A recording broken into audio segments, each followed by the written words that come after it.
Guys, pwede natin ilagay yung ayan.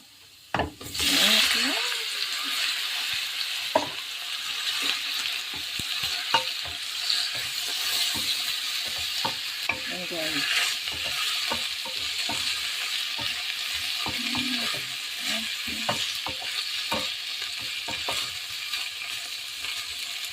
Ayan. Slide.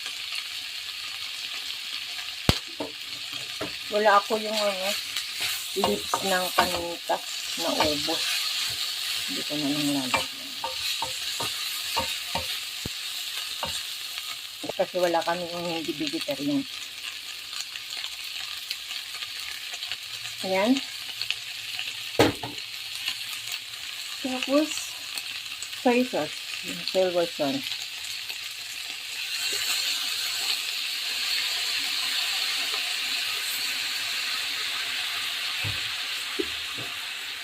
Tansya-tansyahin lang natin.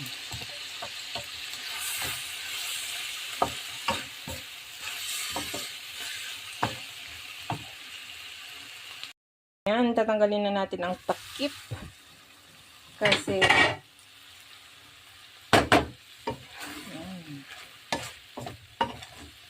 natatakot ako kasi hawak ko yung cellphone tapos, gumagalaw, baka matapon guys, kaya, sensya na kayo. Ngayon, nilagay ko naman yung chili. Pangpakulay. Etong linoto ko na to ay walang eggs guys. Plain lang na ganyan. Sensya na kayo, magulo. Natatakot ako maghalo na kasi gumagalaw yung kawali. So, ganyan lang guys. Ganyan lang kasimple, gisa-gisa. Pero linagyan ko na ng vinegar to kanina, kaya ko tinakpan guys kasi pinatay ko muna yung cellphone kasi nga hinalo ko na maigi. Hindi ko naman mahawakan ng yung camera, hinawakan ko yung kawali. So, ayan guys. Ituin lang natin saglit para umano yung suka niya.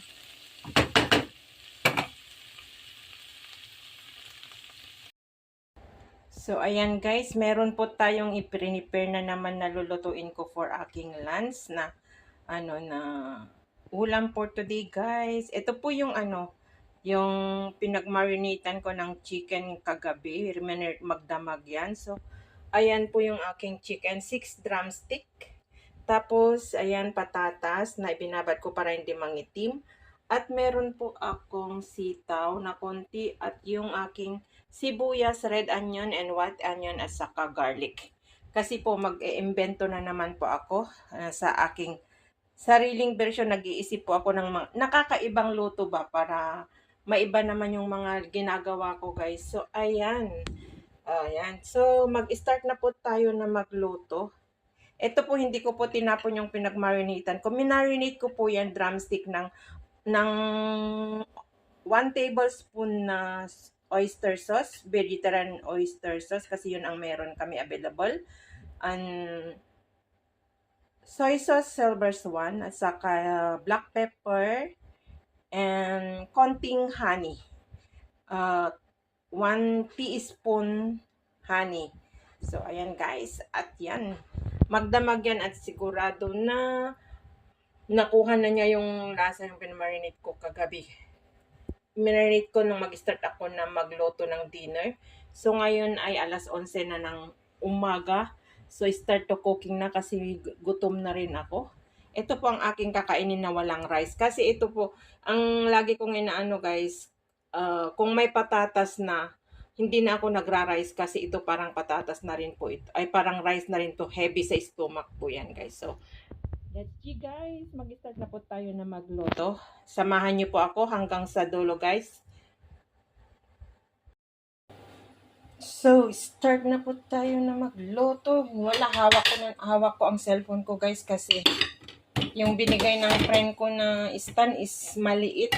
Hindi niya makuha na tong lulutuin ko, hindi makita. So, bibili na lang ako ulit yung kagaya yung una kong noon. stand na nasira.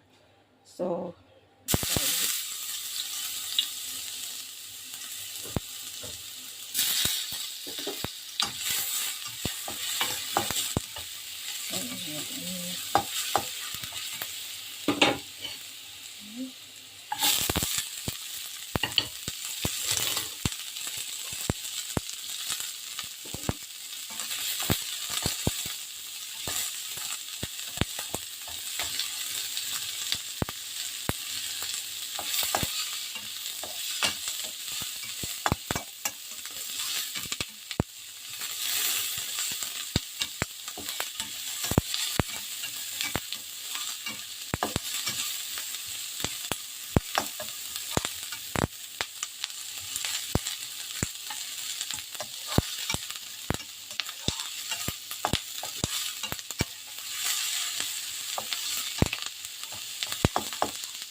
ilagay na.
Cover natin.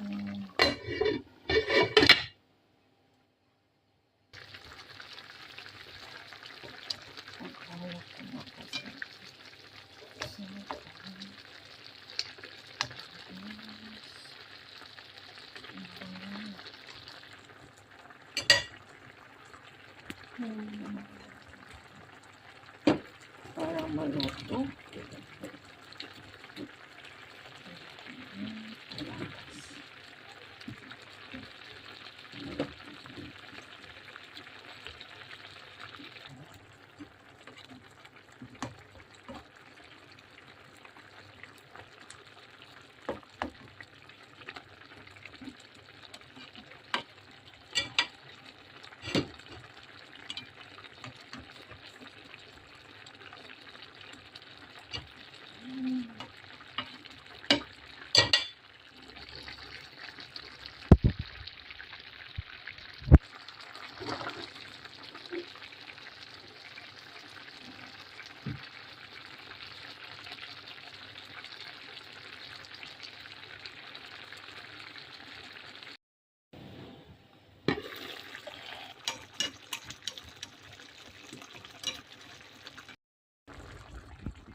Yummy! Sarap, ang bango! Ang aking experiment na naman. For the first time na lutuin ko to guys, pero yung patatas malambot na. Maliliit kasi yung hiwa ko kanina, so parang maaga ko na ilagay yung patatas. Pero okay naman yan eh. Hindi pa naman ano kasi maganda-ganda rin para lumapot yung sabaw. Yummy, ang sarap. Ang sarap yung sabaw niya kasi nga marinated for the whole night, overnight. Yummy. Sarap. Sarap yung combination niya. First time, ulit-ulitin ko to na gawin pag may pera ako na ibili ng chicken. Anyway, yung chicken offer kasi kaya nakabili ako yan ng 2 pack. Guys, ang sarap. Yummy. Delicious. Pero kasi yan. Hindi ako nagluluto ng rice ng ng lunch. Pero may tirang konting rice kagabi. Let's see kung masarap na ikain ko sa rice kasi ang sarap-sarap yung sauce niya, guys. Yung sarsa niya ang sarap talaga.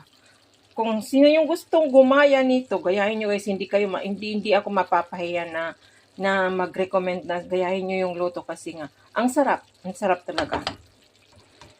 Ayan. Sarap ng sauce niya. And sasabihin ko rin sa aking anak na lutuin niya ng ganito. Ang sarap talaga. Hindi siya maalat. Tama-tama lang. Kasi tamang pampapak kasi nga walang rice. So, ayan. Yan na guys. Nakaluto na naman po tayo ng panibagong recipe ko na alalin version. And then yan guys. Hope you enjoy na sinamahan nyo ako hanggang dulo sa aking simple cooking na naman na bagong recipe ko for today. Sa totoo lang guys, promise, first time kong gawin ito. Kasi naghahanap ba ako yung may iba-iba naman yung lulutuin ko kahit ako lang yung kumakain. At gusto ko naman maiba yung makita nyo sa aking luto. Kahit hindi naman po ako perfect na magaling na magluto. And salamat sa mga nagtsatsaga na nanonood sa aking simple vlog. Ayan guys. Na yan. Magbababay na ako kasi tapos na yan at nagugutom na ako. Patayin ko na yung apoy. So ayan guys. Sa lahat po sa aking mga member. Walang katapusang papapasalamat ko lagi-lagi guys sa iyong pag-stay sa aking munting channel. Ayan, shout out kay Sis Marites Kawamora, Sis Marites Pansito, Ate Estela, Sir Romel Gabo, Kabsat Romel Gabo, Kabsat Ken Jacobs, ayan, kay Sir Jesu Pinarejo, kay Baby Jecon, and Brother Project 89, Brother Werdo, Sis Nelski, Sis Anford, Kabsat Felmax, and kapatid Dumagate, ayan, kay kapatid Jungjung, kapatid Pokyong. Thank you sa sa pag-stay nyo pa rin sa aking member. And kay kapatid Kapansit, kay Sis Lydia, thank you. And Guapo Ragon, GPC, Tita Au, Bonsong Meets, Sis Brenda, Idol Jan Triple X, Sis CJ Semang, shout out. Kay Wating shout out Kabsat. And then yan kay Sis Maxi, kay Sis Pinkay, shout out. Shout out kay Tatay Junis Pino and Baby Shane. Shout out sis ng Selena sa lahat po. Shout out Nanay mo Pan Fitness. Ayan. Shout out sa lahat ng aking bagong subscriber and sa mga nakaisi sa akin. Kay kapatid Jewel de Guzman na laging nandyan na naka-BG-BG at taga-tamsak ko sa aking channel. Thank you kapatid. Ingat ka palagi dyan. Nandyan. I love you dyan. And then, sino pa ba? Sa mga hindi ko po maalala na basta lahat na po kay Kabsat. Kabsat Ricky, salamat sa support mo din sa akin. Ayan, shout out kay Idol Bal Matubang sa Kalingap family, Kalingap family yan sana niya. Kay Katekram sa Katekram family, shout out. Ayan. Kay Pugong Biyahero and then kay PB Love sa Abra. Ayan, sa charity vlogger na napakabait na nagpapaaral. Shout out sa yan, Tita PB, dyan sa amin, dyan sa Abra. And then, sa lahat po ng mga pumapasok sa akin. And pa-BG-BG dyan kay Ma'am Borak. Mega love shout out, Ma'am Borak. Thank you sa support mo sa akin. Sino pa ba? Basta sa lahat po ng nakalimutan ko na shout out na lang po sa atin lahat. Ingat and God bless po sa atin lahat. And of course, sa aking family sa Abra. Shout out po sa lahat. And kay Kapsat EJ. Salamat Kapsat sa support mo din EJ. Salamat. Ayan. And thank you sa lahat po. Ingat and God bless po sa atin lahat. And then kay, nakalimutan ko rin kay Sis Lady Pandakex, kay Sis Abe The Kitchen, dyan sa US, and then kay Sis Eileen dito sa Singapore din, kay Sis Marams, shout out. Kung sino yung nakalimutan ko, big shout out na lang po sa ayong lahat. Bye-bye guys, I love you all. Thank you for watching again sa aking simple luto-luto. So this is it, nailagay ko na sa plate guys. Ang sarap talaga guys, pinagyayabang ko, ang sarap talaga. Nasarapan ako talaga yung combination niya, yung na talagang ko tong pag-experiment ko na to na version ko. Yan, ang sarap talaga guys. Sarap yung gravy niya, yung sauce niya. Tapos medyo nadurog-durog yung patatas kaya nalapot, ang sarap. So ayan guys. Ayan, ang sarap. Ayan. Nakalimutan ko rin kay na i-shout out si Kabsat Bus EG, and then kay kapatid JR Mananap. Salamat sa pagbabalik na pag-support Kabsa. Ay kapatid, thank you. Thank you. Salamat po yung mga nakalimutan ko na marami kasi ako gustong pasalamatan guys, pero nakakalimutan ko yung mga saka ko na lang maalala pag yung naka-live ako na nakikita ko sila sa live ko or sa premiere ko. So, shout out din kay Sis Josephine. Hindi ko alam kung saan bansa siya na lagi na nanood sa aking sa mga upload or short video. Shout out sa iyo dyan, sis. Sisi Josephine, nakalimutan ko na yung apelyado mo. Basta Sisi Josephine. And kay Sis Aida dyan sa Mindanao. Kay Kambalin, salamat sa panonood sa aking mga videos, simple videos. Ingat ka palagi dyan sa Laguna. And kay Maring FB, salamat din sa lahat po. Again, big shout out na lang po sa inyong lahat. I love you all. Bye!